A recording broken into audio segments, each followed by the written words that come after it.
Վրաստանի կառավարությունը մի շարք քայլեր է ձեռնարկել, որոնք վկայում են Միացյալ Նահանգների հետ հարաբերությունները բարելավելու ցանկության մասին, հայտարարել է ԱՄՆ պետքարտուղարը կոնգրեսում իր ելույթի ժամանակ։ Մարկո Ռուբիոյի խոսքով Վրաստանի կառավարությանը ներկայացրել են, թե ինչ պետք է անել հարաբերությունները բարելավելու համար։ Թբիլիսիից եղել են դրական արձագանքներ։ Պետքարտուղարի խոսքով Վաշինգտոնը հույս ունի, որ հարաբերություններում առաջընթաց կգրանցվի։ Վրաստանի վարչապետ Իրակլի Կոբախիձեն էլ նշել է, որ ամերիկյան նոր վարչակազմի մոտեցումը որակապես տարբերվում է նախորդ վարչակազմի մոտեցումից, եւ դա Վրաստանին լավատեսություն է ներշնչում։ Նրա խոսքով ԱՄՆ նախկին վարչակազմը չէր հարգում ոչ Վրաստանի ազգային շահերը, ոչ ընտրությունների արդյունքները։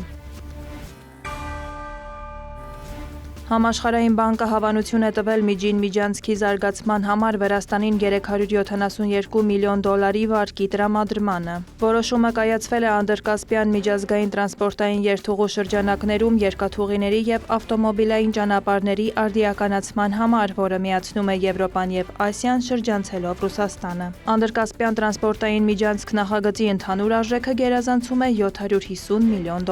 Համաշխարհային բանկի վարկից բացի Թբիլիսին ակնկալում է $182 միլիոն ներգրավել ենթակառուցվածքային ներդրումների ասիական բանկից և $175 միլիոն ասիական զարգացման բանկից։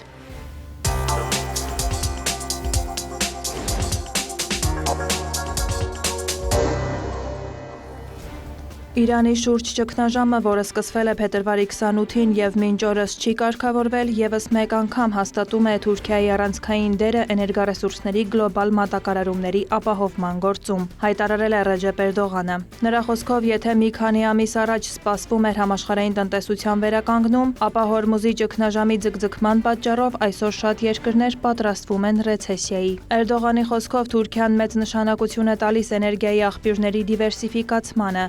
արդյունավետության բարձրացմանը եւ վերականգնվող էներգիայի աղբյուրների առավել լայն օգտագործմանը։ Թուրքիայի նախագահն ընդգծել է, որ երկրի ռազմավարական նպատակն է ամբողջովին վերացնել կախվածությունը արտաքին մատակարարումներից։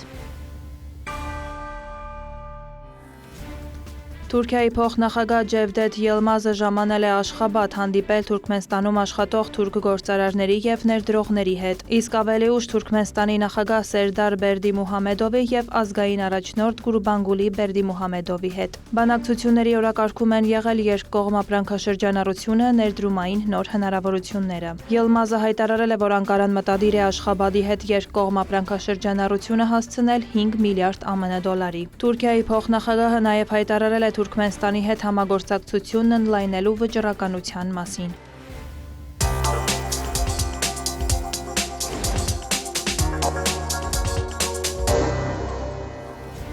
Փոխվարչապետ Մեհեր Գրիգորյանն ընդունել է Հայաստանի Հանրապետությունում Իրանի Իսլամական Հանրապետության արտակարգ եւ լիազոր դեսպան Խալիլ Շիրղոլամիին։ Կառավարությունից փոխանցել են, որ հանդիպման ընթացքում զրուցակիցները քննարկել են եւ երկուստեք կարեւորել էներգետիկ, լոգիստիկ եւ առևտրատնտեսական ոլորտներում համագործակցության զարգացումը։ Անդրադարձ է կատարվել նաեւ Հայաստան-Իրան երկկողմ գործակցության օրակարգի այլ հարցերի։ ԱՄՆ ներկայացուցիչների պալատը ձայների 215-208 հարաբերակցությամբ հաստատել է բանաձևը, որի նպատակն է ստիպել նախագահ Դոնալդ Թրամփին դադարեցնել Իրանի դեմ ռազմական գործողությունները։ Նախորդ 3 քվեարկությունների ժամանակ բանաձևը մերժվել էր, սակայն այս անգամ մի շարք հանրապետականներ միացել են դեմոկրատներին։ Բանաձևն այժմ պետք է ներկայացվի Սենատի քննարկմանը։ Միևնույն ժամանակ Թրամփը հայտարարել է, որ Իրանի հետ քննարկումները շատ լավ են ընթանում եւ առաջիկա հանգստյան օրերին հնարավոր է համաձայնություն ձեռք բերվի։ Ըստ ԱՄՆ նախագահի համաձայնագրով Իրանից կպահանջվի երբեք միջուկային զենք չունենալ, երբեք ինքնուրույն այն չմշակել եւ այլ ճանապարհներով ձեռք չբերել։ Թրամփը հավելել է, որ հնարավոր գործարքի շրջանակում Միացյալ Նահանգները կվերցնի Իրանի հարստացված ուրանը։ Հարստացված ուրանը Իրանից դուրս բերելու ռուսական առաջարկը դեռևս պահանջարկ չունի, սակայն Մոսկվան հույս ունի, որ կողմերը կվերադառնան դրա քննարկմանը, հայտարարել է Ռուսաստանի փոխարտգործնախարար Սերգեյ Ռաբկովը Պետերբուրգի միջազգային տնտեսական համաժողովի շրջանակում։ Ներկայացված ռուսական առաջարկը ըստ Ռաբկովի իրագործման դեպքում կօգնի կայունություն հաղորդել հնարավոր կարգավորմանը։ Նրա խոսքով միջուկային ծրագրի շուրջ արևմուտքի մտահոգությունները փարատելու համար կարելի է ուրանը տեղափոխել Ռուսաստան եւ վերամշակել որպես վառելիք էներգետիկ ռեակտորների և Թեհրանի հետազոտական ռեակտորի համար։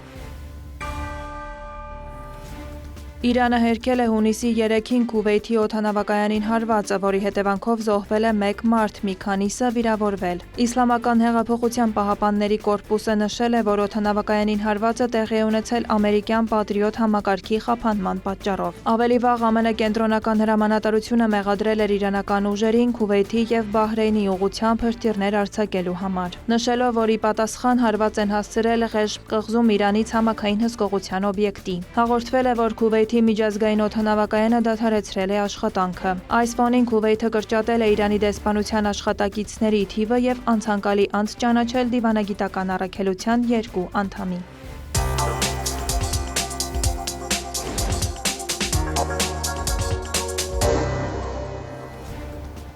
ԱՄՆ պետքարտուղար Մարկո Ռուբիոն կոնգրեսի ներկայացուցիչների պալատի արտաքին հարաբերությունների հանձնաժողովի առաջ ելույթում հայտարարել է Հայաստանի և Ադրբեջանի միջև հակամարտությունն ավարտվել է։ Այն ոչ միայն ավարտվել է, այլև ավարտվել է 3 իմ կողմից փոխըմբռնման հուշագրի ստորագրմամբ, որը ստեղծում է բարգավաճման նոր երթուղի՝ TRIP երթուղին, նշել է Ռուբիոն։ Նրա խոսքով TRIP-ը բացառիկ հնարավորություններ կընձեռի երկու երկրներին, հատկապես Հայաստանին, հարգելով նրա ինքնիշխանությունը։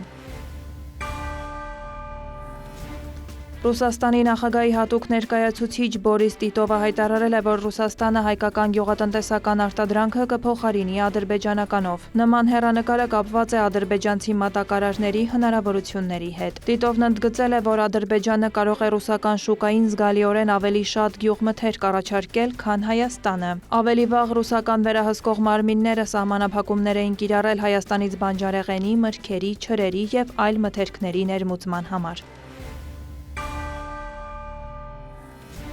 Ռուսաստանից Հայաստան հացահատիկ և պարարտանյութ կուղարկվի Վրաստանի և Ադրբեջանի տարածքով տարանցմամբ։ Հունիսի 4-ին կեսօրից հետո գնացքը դուրս է եկել Բալաջարի կայարանից։ Բեռը ներառում է 3 վագոն ցորեն, 2 վագոն գարի և 1 վագոն պարարտանյութ։ Լրատվամիջոցները նաև նշում են, որ Ադրբեջանը երկաթուղային ճանապարհով Վրաստանով տարանցմամբ դիզելային վառելիքով բեռնված 42 վագոն կուղարկի Հայաստան։ Վարդուհի Հարությունյան, Հարևաններ։